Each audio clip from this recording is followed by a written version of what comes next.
அதாவது இந்த கட்டை தெரியுதா? இந்த கட்டை வேறு ஒன்றும் கிடையாது. என்னுடைய அப்பத்தாவோட சின்னம்மாவோ பெரியம்மான்னு தெரில, ஒருத்தவங்க பாம்பு கடிச்சு இறந்து போயிட்டாங்களாம் இந்த இடத்துல தான். அதுக்காக தான் அந்த கட்டை கட்டி வச்சுருக்காங்க. இது எந்த இடம்னாக்கா உருமனார் கோயில். நம்ம வீட்டாளுங்க சொந்தக்காரங்கள்லாம் கும்பிடக்கூடிய உருமனார் கோயில். மாமன் மச்சான் பங்காளிங்க ஒரு சில குடும்பங்களுக்கான உள்ளூர் கோயில் உருமனார் கோயில்.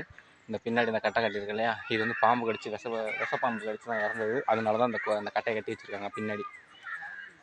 இந்த மாதிரி நம்ம குடும்பத்துக்குள்ளார சில விஷயங்கள் நடந்திருக்கு. நிறைய விஷயங்கள் நடந்துக்கிட்டு இருக்குது. ஆனால் கம்கமாக நடந்துக்கிட்டு இருக்குது. அது மட்டும் இல்லாமல்